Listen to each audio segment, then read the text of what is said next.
欢迎来到热点新闻频道，请订阅并关注以获取最新资讯。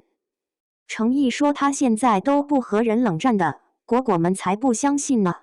我现在都不和人冷战的，感觉都没多大的事，也没那个必要。程毅说这话时，语气淡定，神情平和，好像真没什么能让他动怒的。听到这句名言，果果们当场就炸了锅，真的吗？你真的一点都不冷战？那的是没遇上真正地狱级的考验。于是，全网粉丝纷纷发出最犀利的挑战：给你个孩子，你去辅导一次作业试试。说起辅导孩子写作业，那真是一场无声的拉锯战，一场精神上的持久拉练。有句玩笑话说得好，平常家里其乐融融，母慈子孝，可一旦开始辅导作业，立马天翻地覆，鸡飞狗跳。孩子一句我不会，家长血压飙升，一道应用题看3遍都不明白，家长忍不住掀桌。想象一下，如果有一天，程毅坐在小桌前，面对一张密密麻麻、错误连篇的数学作业，孩子还一脸无辜地看着他，说：“爸爸，我不会。”这时候，他还能保持事事都能容忍的态度吗？还能淡定说出没关系，再来一次吗？还是会破功呢？果果们觉得那一定是他的极限挑战场景了。有人甚至调侃：“别说你脾气好，你先别急，我们就出几道题，你来试试。”比如，小红从家里出发，每分钟走60米，10分钟后小明从他家出发追赶，小明每分钟走80米。请问小明几分钟后追上小红？别说孩子，成年人看了都头疼。程毅你能忍？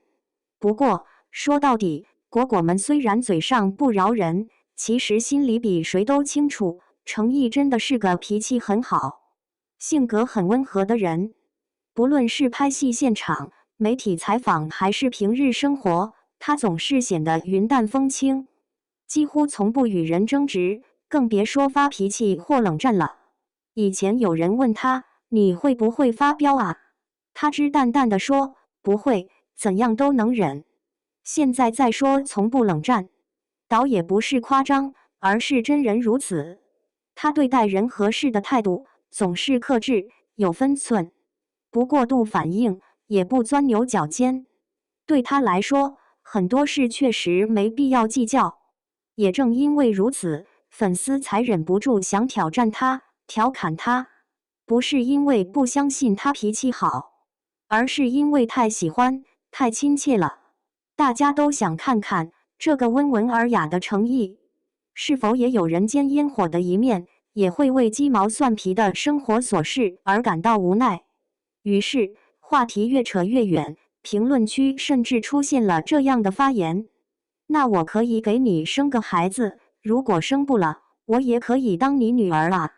你来辅导我写作业好不好？我故意写错100遍，看你会不会生气。”玩笑归玩笑，调侃归调侃，果果们的疯狂发言背后，其实是满满的喜爱和宠溺。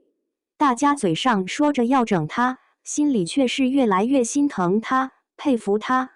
因为无论这个世界有多喧嚣复杂，他总是那么安静、稳重，就像他演过的那些角色一样，沉稳内敛却坚定不移。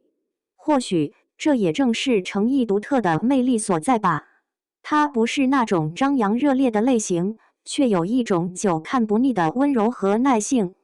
哪怕面对的是一张错得离谱的作业本，他大概也只会轻轻一笑，说一句：“没关系，我们再来一遍。”